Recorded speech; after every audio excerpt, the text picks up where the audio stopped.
মূকং করোতি বাচালং পঙ্গুং লঙ্ঘয়তি grim যৎকৃপতমহং বন্দে পরমানন্দ মাধবম বন্দে লোকতিলকং সাত্তত বার্তা বিভূষণং অমর কীর্তুৎসারণং প্রবুদ্ধং লোক জীবনং প্রণয় প্রমত্ত জাগতিপুনং বন্দে জীবন জীবনং সদৃশ।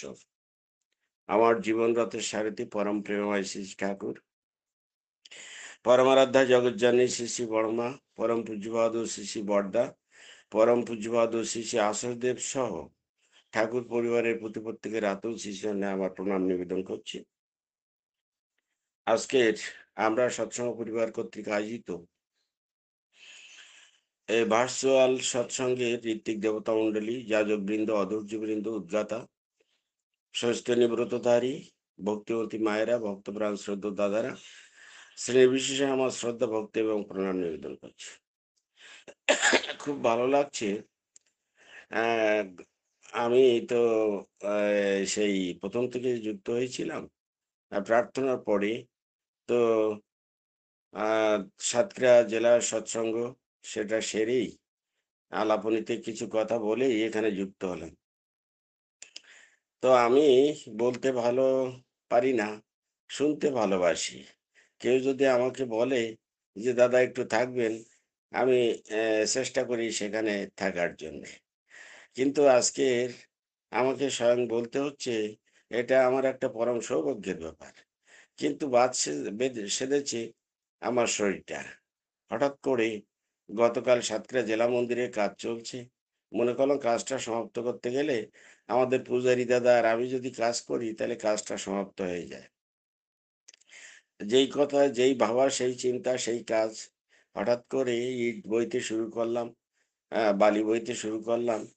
তো ঝুমঝুম করে দুপুরের দিকে বৃষ্টি নেমে গেল। সে বৃষ্টিতে একটু ভিজতে হলো। তার ফলশ্রুতিতে রাত্রিতে সর্দি, কাশি, মাথা যন্ত্রণা আরম্ভ হয়ে গেছে। তো সকালে আমি আমার শ্রদ্ধেয় এই অ্যাডভোকেট ঝন্টু চন্দ্র ওঝা দাদাকে বললাম, দাদা আমার তো শরীরটা খুব খারাপ, সারা রাত্রে ঘুমাতে পারিনি। তো আপনি যদি একটু পৃষ্ঠপোষণ করে দিতেন। দাদা বললেন, দাদা আমারও একই অবস্থা। তো আমারও শরীরটা ভালো যাচ্ছে না। তো সঙ্গত কারণেই আমি দেখলাম যে কথা দিয়ে কথা না রাখলে গভীরই নয়, দ্বন্দ্ববৃত্তি হয়। তো পরমপিতা যা বলেন তাই বলবো। কিন্তু কথা দিয়ে কথা রাখতে হবে। সেই কথা রক্ষার্থে আজকের আমি দুটি কথা বলছি। হয় ভুল ত্রুটি হয়ে যেতে পারে, আপনার নিজ গুণে ভক্ত মানুষ ক্ষমা সুন্দর দৃষ্টিতে দেখবেন। ইষ্টপ্রাণ শ্রদ্ধ দাদা ও মায়েরা, সেই গ্রন্থ পাঠ থেকে শুরু করে আমার সঙ্গীতাঞ্জলি, কি সুন্দর সুন্দর সঙ্গীত। প্রথম যে দাদা করেছেন নামটা আমি এই মুহূর্তে বলতে পারছি না। আমার কৃষ্ণা মণ্ডল মা, শিউড়ি বীরভূম থেকে। আমার তনুশ্রী পাল মা, সিলেট বাংলাদেশ থেকে। এবং আমার লিপি পালমা। লিপি পালমা কীর্তন করেন না, সঙ্গীত করেন।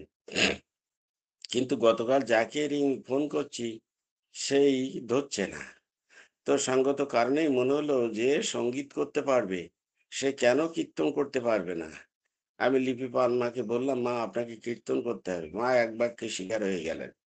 মা তো অফিসে চাকরি করেন, খুব সম্ভবত পরিসংখ্যানে। মায়ের বাড়িতে আমি গিয়েছি, ডিপি ওয়ার্কসের কাজও করেছি, দীক্ষাও দিয়েছি। খুব ভক্তিমতী মা আমার। সেই আমার মনে পড়ে এখান থেকে বোধহয় মাস দেড়েক কি ২ এক আগে আমি সেই নারায়ণগঞ্জ গিয়েছিলাম, মায়ের বাড়িতে যেয়ে উঠেছিলাম। এবং মা আমাকে নিয়ে বললেন, দাদা ডিপি ওয়ার্কসের কাজে যেতে হবে। দেখলাম একটা ছেলেকে নিয়েছি, ইয়ং ছেলে, দীক্ষিত, সুস্থই না। সে ল্যাপটপে সঙ্গে সঙ্গে রেজিস্ট্রেশন করে দিচ্ছে এবং সেই বাড়িতে বসেই স্থগিতি পাঠানোর ব্যবস্থা করে দিচ্ছেন। কি সাংঘাতিক ব্যাপার! এবং তিনি বললেন যে ছুটির ২ টা দিন আমি এই কাজে এনগেজ থাকি। তো খুব ভালো লাগলো মায়ের কর্মকাণ্ড দেখে। লিপি পাল মায়ের আজকে যিনি কীর্তন করলেন, আর কি বলবো? আসলে ঠাকুর আমাদের বাংলাদেশে জন্মগ্রহণ করেছে ঠিকই, কিন্তু আমরা ভক্ত হতে পারি নাই। আমরা তার কাজ করতে পারি নাই, তাকে বিশ্বাস করতে পারি নাই। গোয়ালদরের ঘাস কিন্তু গরুতে খায় না। ভক্ত হয়েছে আসামের মানুষ, ভক্ত হয়েছে ত্রিপুরার মানুষ। এমনি করে যারা নন বেঙ্গলি, যারা ঠাকুরের কীর্তন দুহাত তুলে কীর্তন করেন, আজকে সেই অপূর্ব কীর্তন শুনলাম আমরা লিপি পাল মায়ের কণ্ঠে। বদন ভরিয়া গুরু নাম নিয়ে এই গানটা আগে প্রায় সর্বত্র গাওয়া হতো। দুবাহু তুলিয়া নাচরে তোরই হোক না কেন পাষাণ হৃদয়ে নামেতে যাইবে গলিয়া রে। তোর যত পাষাণ হৃদয় হোক, তোর মনে যত ময়লা থাকুক, তোর মনের যত গলগ্রহ থাকুক, যে এক কীর্তনে সব হয়। কীর্তন ইজ দ্য পিকরি গেছে, কীর্তনে সব হয়। কীর্তনে এক কীর্তনে অ্যাজমা সেরে যায়। এক কীর্তনে মানুষের যখন মনের ময়লা দুর্বৃত হয়, মনটা দুষ্ট হলেই জানিস রোগের আতাল হয়। ওটাকে তুই এড়িয়ে চলিস, করবি বেদি জয়। এক কীর্তনে সব হয়। তাই যে কীর্তন এনেছিলেন গৌরাঙ্গ মহাপ্রভু নদিয়ার ঘাটে বাটে মাঠে প্রান্তরে, তিনি মেরেছে কলসির কানা, তাই বলে কি প্রেম নেবে না? তিনি কীর্তনের জোয়ার সৃষ্টি করেছেন। ঠিক একইভাবে শ্রী শ্রী ঠাকুর সেদিন পাবনা হিমায়তপুরে কীর্তনের দল সৃষ্টি করেছিলেন। তিনি মায়ের ইচ্ছা পরিপূরণের জন্য কলকাতা ন্যাশনাল মেডিকেল কলেজ থেকে তিনি এলাপতি বিদ্যায় ডাক্তারি পড়া পাশ করলেন। কিন্তু হিমায়তপুরে এসে তিনি শুরু করে দিলেন হোমিওপ্যাথি চিকিৎসা। যে রুগী আসে তার কাছে সব সেরে যায়। চারিদিকে উঠে গেল যে ধন্বন্তরী শ্রী শ্রী ঠাকুর অনুকূলচন্দ্র হচ্ছে ধন্বন্তরী। দলে দলে মানুষ তার কাছে আসতে লাগলো। অন্যান্য ডাক্তারদের আয় রোজগার একেবারে কমে গেল। তারা তো মাথায় হাত দিয়ে বসার মতো অবস্থা। তারা বদনাম ঠাকুরের নামে বদনাম দিতে লাগলো। এক ভক্ত এসে ঠাকুরকে বললেন, ঠাকুর আপনাকে বদনাম দিচ্ছে, দুর্নাম দিচ্ছে। তা বললেন, দুঃশালা দুর্নাম দেয় নাকি? এই দুর্নাম মানে কি রে? তো বললেন, ঠাকুর আপনি বলেন, দুর্নাম মানে কি জানিস? দূরে থেকে ওরা আমার নাম করছে, আমার নিকটে আসবে বলে। দেখেছেন, ঠাকুরের ফর্মুলা সব উল্টো। আমরা যে চিন্তা ভাবনা করি প্রতিশোধের আশায় কেউ যদি খারাপ কথা বলে তার বিরুদ্ধে কথা বলি, তার বিরুদ্ধে উঠে পড়ে লেগি, তাকে কি করে হেয় করা যায়, তাকে কি করে অপমান করা যায়। কিন্তু ঠাকুরের ফর্মুলাটা উল্টো। এক সময় কি যে ঋত্বিক দেবতাদের উপরে দায়িত্ব পড়লো, আমার ঠিক মনে আসছে না এই মুহূর্তে।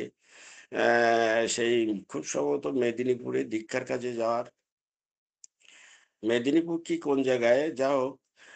তো ঠাকুর কাছে আশীর্বাদ প্রার্থনা করলেন তারা যাবেন এবং তারা সেখানে অনুষ্ঠানও করবেন, উৎসবও করবেন, সৎসঙ্গ করবেন। তো ঠাকুর একটি ছেলেকে তাদের সাথে দিলেন। ছেলেটির একটু হাত টান ছিল, অর্থাৎ চুরির অভ্যাস ছিল। কারণ ঠাকুর দিয়েছে, তাকে নিয়ে যেতে তারা না বলতে পারেননি। সেই ছেলেটিকে তারা সঙ্গে করে নিয়ে গেল। নিয়ে দেখা গেল কি, যে সেই ছেলেটি পূর্বের মতো সে আবার চুরি করা শুরু করেছে। তা কারো হাতঘড়ি চুরি হচ্ছে, কারো টাকা চুরি হচ্ছে। দেখে তারা তো ফায়ার হয়ে গেছে। তারা তো রেগে রাগান্বিত হয়ে গেছে। সেই ছেলেটিকে তারা দল থেকে বের করে দিলেন। বললে, তোমার এখনো চুরির অভ্যাস যায়নি, তুমি চলে যাও। সঙ্গত কারণেই ছেলেটি চলে আসলো।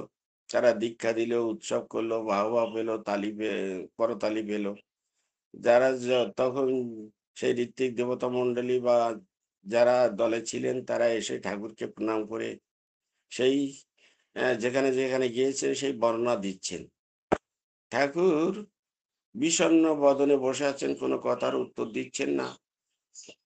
হঠাৎ করে বললেন, তোমরা তো বাহবা পেলে, হাততালি পেলে, কত সুনাম অর্জন করলে, কিন্তু আমি তোমাদের সাথে যে ছেলেটাকে দিয়েছিলাম, আমার সেই ছেলেটি কই?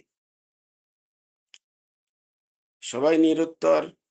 বলেন, একজন বলে উঠলেন, ঠাকুর ওর সেই চুরির বদঅভ্যাস আছে, ও চুরি করেছে।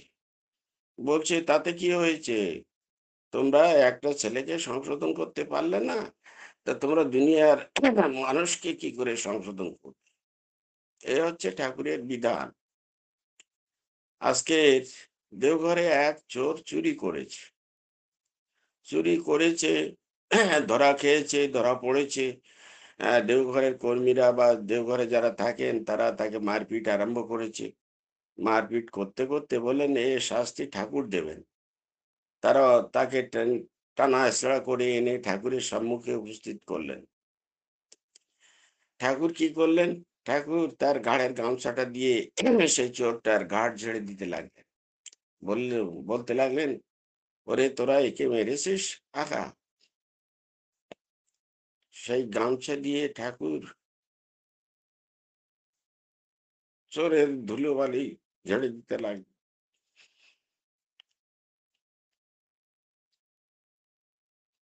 এই হচ্ছে প্রেমময়। তিনি বিস্তৃত ও সুন্দর দেখার কথা বলেছেন। তো আজকের আমরা সহ্য করতে পারি না। আমরা শুধু ভুলটাই ধরি মানুষের।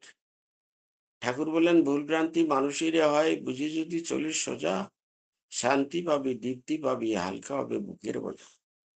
তো ঠাকুর বিচার করলেন কি? ঠাকুর বিচার করলেন, বললেন, তুমি চুরি করো কেন? বললেন, আমার বউ ছেলে মেয়ে খেতে পারে না, তারা আয় রোজগার করতে পারে না। ও তাই?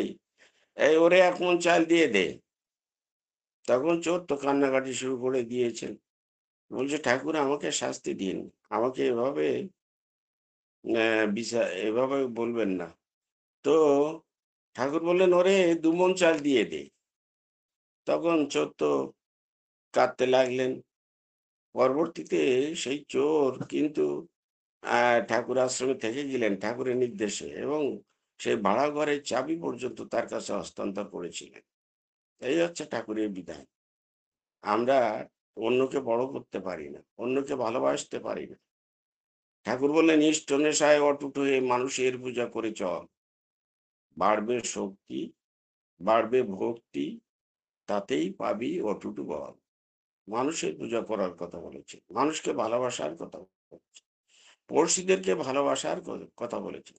হজরত মোহাম্মদ সাল্লাল্লাহু আলাইহি সাল্লাম, তিনি রাত্রিতে দেখা যেত যে 40টা ঘর তিনি ঘুরে আসতেন, কারা কোনো দুঃখে আছে কিনা, কারা কোনো অশান্তিতে আছে কিনা, তিনি ঘুরে আসতেন, দেখে আসতেন, পায়চারি করতেন। ঠাকুরের ফর্মুলা একই। আমরা বিভেদ করে ফেলি। আমরা মনে করি আমার ঠাকুর বড়, কেউ বলে আমার কৃষ্ণ ঠাকুর, কেউ বলে আমার গৌরাঙ্গ মহাপ্রভু বড়। ঠাকুর বললেন, বুদ্ধ ঈশায় বিভেদ করিস, শ্রী চৈতন্য রসুল কৃষ্ণে জীব উদ্ধারে হন আবির্ভূত, একই ওরা, তাও জানিস নে। আমরা অন্যের ইষ্টকে নিন্দা করি। আমরা, ঠাকুর তাই তো বানিয়ে দিলেন, অন্যের ইষ্ট নিন্দা করে হলি ইষ্টনিষ্ঠ, নিজেরই পাপ ভাঙলে নিজে, বুঝলি না পাপিষ্ট। আমার মনে আছে, আমি যখন সোনালী ব্যাংকের ম্যানেজার হিসাবে শ্যামনগরের দায়িত্ব প্রাপ্ত হয়েছি, দূরে, আমি সেখানে যাব না বলে আমার অথরিটিকে জানিয়ে দিলাম। অথরিটি আমাকে খুব ভালোবাসতেন। বললেন, বাবু ওই ব্রাঞ্চটা যে যায় সেই অপমানিত হয়। আপনি সৎ মানুষ, তাই আপনাকে দিচ্ছি, দিয়েছি। আপনি যদি না যেতে চান তা দেখেন, চিন্তা ভাবনা করে আমি আপনার বদলির অর্ডারটা ক্যান্সেল করে দেব। আমি ২-৩ মাস আর যোগদান করলাম না। সেই প্রিন্সিপাল অফিসে ডিজিএম স্যারের পাশে থাকি। কিন্তু তিনি কখনো আমাকে অর্ডার সুরে কথা বলেন না। যেখানে যান আমাকে সাথে নিয়ে যান। যা হোক, আ একদিন আমাকে ডেকে বললেন, "বাবু, ওই ব্রাঞ্চটা উন্নতি করতে গেলে আপনি যে ব্রাঞ্চে ম্যানেজার হিসাবে যান সেই ব্রাঞ্চ প্রফিট করে, সেই ব্রাঞ্চ ভালো রেজাল্ট করে, মানুষজন খুশি হয়। তা আপনি কেন যাবেন না?" তো আমি বললাম, "স্যার আমি যাবো। কালকে জয়েন করব।" তো বললে, "ভালো, আপনি যান, আপনি দেখবেন জীবনে অনেক উন্নতি করতে পারবেন।" এই কথা শুনে আমি সেই শ্যামনগর, সাতক্ষীরা দক্ষিণ অঞ্চলে সুন্দরবনের গা ঘেঁষে শ্যামনগর উপজেলা, বাংলাদেশের বৃহত্তম উপজেলা, সেই উপজেলার ব্যাংকের ম্যানেজার হিসেবে যোগদান করলাম। কিন্তু কি বলবো, সেই ব্যাংকের পাশাপাশি যখন সন্ধ্যা হয়ে যায় মনটা টেনে যায় ঠাকুরের কাজে। কোথায় উৎসব হচ্ছে, কোথায় সৎসঙ্গ হচ্ছে, সেখানে মোটরসাইকেল যোগে নির্দিষ্ট টাইমে যেয়ে হাজির হই। আর দাদাদের সাথে মিলে কীর্তনে আনন্দে মেতে থাকি। দেখা গেল দেখতে দেখতে বহু মানুষ যেখানে যাই সেখানে দীক্ষিত হতে লাগে। এমনি করে 4 বছরে প্রায় 6,000-এর মতো দীক্ষা হয়ে গেল। তাই এই কীর্তন করতাম আমরা যখন স্টেজে উঠে কীর্তন আরম্ভ করে দিত আমার শ্রদ্ধেয় দীপ্তারণ মন্ডল দাদা, তখন আমরা স্টেজে উঠে আমরাও দাঁড়িয়ে কীর্তন করতাম, হাত তুলে কীর্তন করতাম। দেখা যেত সামনের স্টেজের সামনের সারিতে বা সামনে যারা বসে আছে অডিয়েন্স দাদা মায়েরা তারাও হাত তুলে দিয়ে কীর্তন করতেন। এই কীর্তনের জোয়ার বইতে লাগতো। আমি যখন বাসা ছিল শ্যামনগরে, কিন্তু থাকতাম শ্যামনগরে এই মুন্সিগঞ্জ মন্দিরে যেয়ে। সেই মন্দিরটা তাদের নিয়ে বসলাম। বসে সেই মন্দিরটা করার উদ্যোগ গ্রহণ করলাম। আচার্যদেবের আশীর্বাদ ছিল, চিঠি ছিল। সেই বুনিয়াদে সেখানে কাজ শুরু করে দিলাম। অন্যান্য মতপথের লোকজন যে দেখে আমাকে সেই হাত জোড়ো করে বলেন, "ম্যানেজার বাবু জয়গুরু, জয়গুরু।" তারাও আমাকে জয়গুরু দিতে লাগে।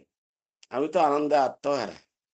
হঠাৎ করে আমার একটা অভ্যাস আছে, কেউ নিমন্ত্রণ করুক বা না করুক, যেকোনো অনুষ্ঠানে হঠাৎ করে চলে যাওয়া। আমি রাত ১০টার দিকে দেখলাম যে পার্শ্ববর্তী কৃষ্ণ মন্দিরে সেখানে অনুষ্ঠান হচ্ছে, কীর্তনের সুর ভেসে আসছে, সঙ্গীতের সুর ভেসে আসছে, বেশি পথ তো না। আমি সঙ্গে সঙ্গে কাপড় পরে নিলাম, ঋত্বিকের পাঞ্জাবিটা পরে নিলাম, সেখানে গেলাম। যেয়ে কেউ যাতে না দেখতে পায় শীতের দিন, আমি আমার এই শালের চাদরটা মাথায় জড়িয়ে থাকলাম। কিন্তু তাই কি হয়? আশেপাশে হঠাৎ করে দেখে ফেললো। বলল যে, "ম্যানেজার বাবু এসছেন।" সঙ্গে সঙ্গে স্টেজে সংবাদ গেল যে, "ম্যানেজার বাবু আমাদের মাঝে উপস্থিত।" সেই যিনি কৃষ্ণ মন্দিরের পুরোধা, তিনি দৌড়ে ছুটে আসলেন এবং ৩-৪ জন লোক নিয়ে আমাকে পাজা করে সেই স্টেজে তুললেন। এটার কারণটা কি? কারণটা হচ্ছে আমি ওদেরকেও বড় করতাম। ওদের সঙ্গে ভাব বিনিময় করতাম। মাঝে, মাঝে কৃষ্ণ মন্দিরে যেতাম। বিভিন্ন মন্দিরে আমার ক্ষমতা ছিল পিআই সাহেবকে বলে একটা করে সলার প্রত্যেকটা মন্দিরে আমি বললে তো ব্যাংকের ম্যানেজার যদি বলে যে, "স্যার আপনি যদি আমার এই মন্দিরগুলো একটু ওই সোলার দিয়ে লাইটিং এর ব্যবস্থা করে দেন।" তারা তো না বলত না। আমার কাজ ছিল তাদের একটু সেবা দেওয়া, চা খাওয়ানো, ভালো-মন্দ জিজ্ঞেস করা এবং মাঝে, মাঝে নতুন টাকা আসতো তাদের আমার মেসেঞ্জার দিয়ে হোক, আমি নিজে যেয়ে হোক তাদেরকে দিয়ে আসতাম। ফলে কি হতো? ঠাকুর বললেন, "দিতে যে পারে না, পাওয়া তার ঘরে ঘটে না।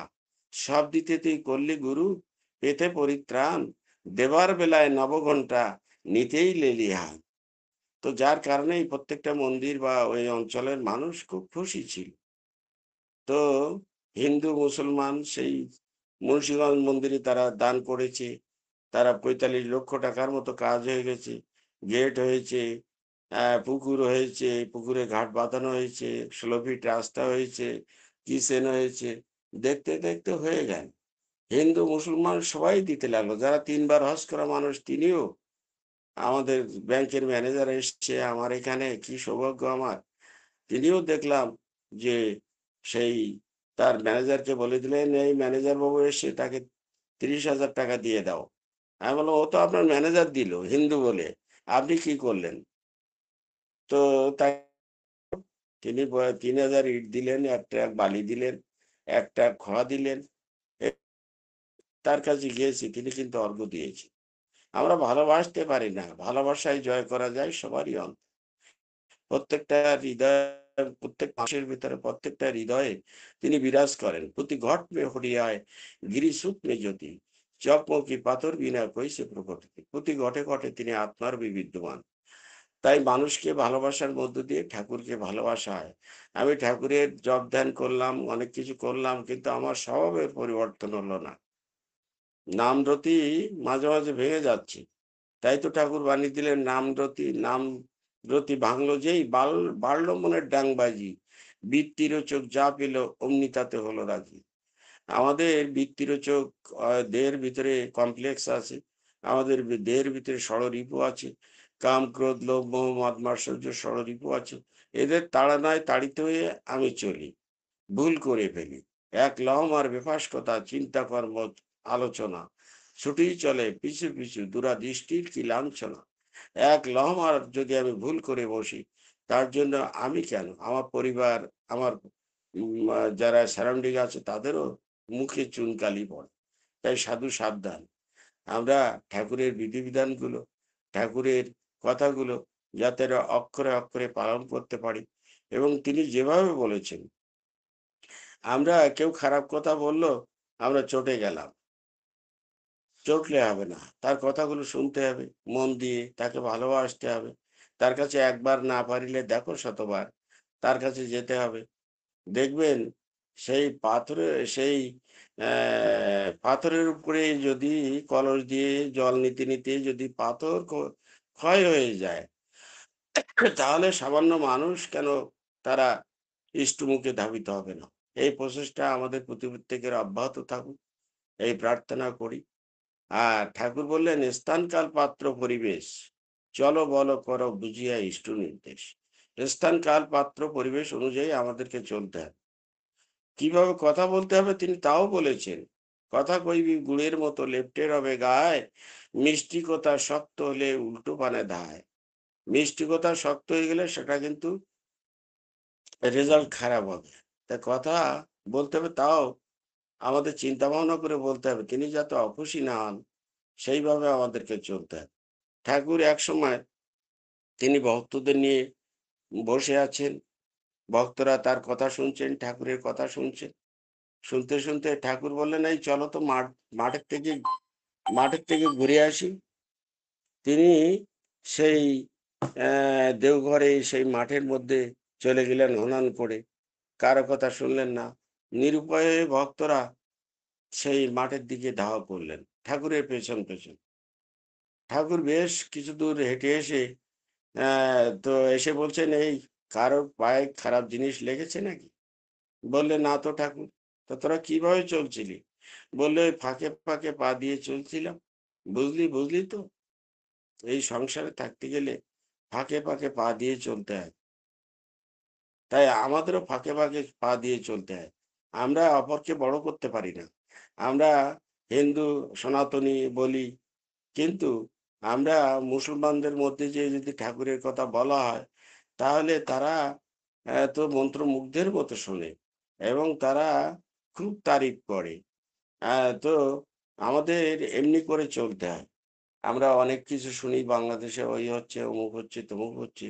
আসলে আমরা কখন কোন জায়গায় কি কথা বলতে হয়, এই কথাগুলো বলতে পারি না। আমরা শুধু মা মানে সেই দাপর যুগে ভগবান শ্রীকৃষ্ণ যেমন যুদ্ধ বিগ্রহ করেছিলেন, তারা তো সেই দাপর যুগে এখান থেকে ৫,৫০০ বছর আগের সেই চিন্তা চেতনা নিয়ে আছেন। যার কারণে সব জায়গায় কিন্তু সেটা খাটে না। বর্তমানে চিন্তাধারায় বর্তমানে যুগোপযোগী হয়ে আমাদেরকে চলতে হবে। তাই না ধরে প্রেরিত বর্তমান, অন্ধ তমায় হয় অধিষ্ঠান। তারা সেই চিন্তা চেতনা নিয়ে চলছে, তারা সংগ্রাম করছে, তারা মনে করছে এই সংগ্রামের মধ্য দিয়েই জীবন।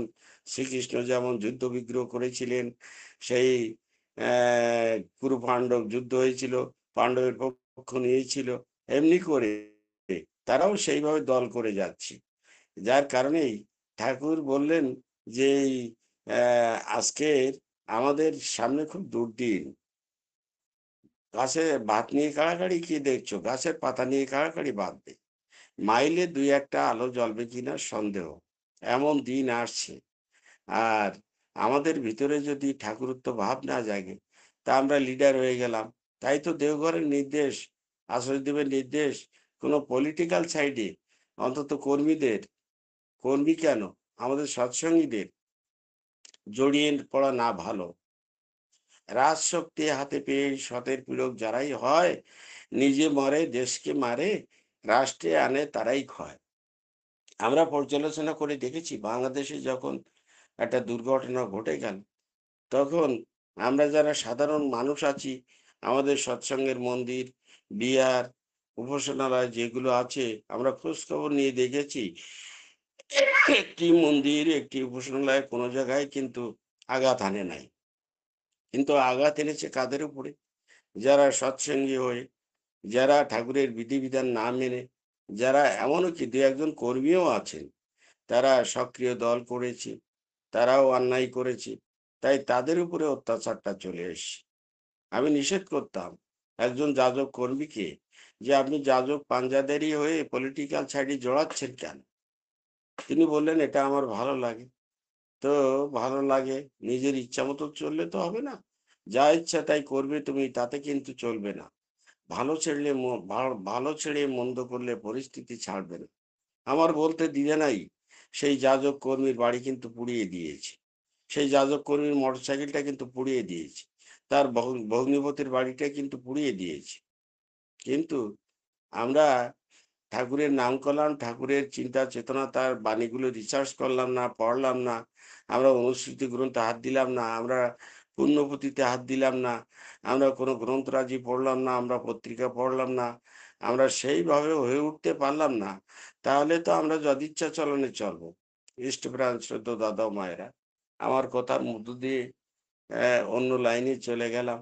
তো আজকের ঠাকুর এই যুগে এসেছেন আমাদেরকে ঠক্কর দিতে, আমাদের প্রকৃত মানুষ তৈরি করতে। ঠাকুর মানে হচ্ছে যিনি আমার ব্রেন সেলকে ঠক্কর দেন নামের মাধ্যমে, ধ্যানের মাধ্যমে। তাই আমাদের নাম ধ্যান করতে হবে। তো নাম ধ্যান আমরা কে কত করতে পারি, আমার মনে হয় ভারতবর্ষের মানুষ বেশি নাম ধ্যান করে। কারণ আমরা তো বাংলাদেশি মানুষ, আমরা ওই ফাঁকে ফাঁকে পা দিয়ে চলি। তাই আপনারা আমাদের জন্য একটু আশীর্বাদ করবেন, যেন অন্তত রাত্রে নাম ধ্যান করতে পারি।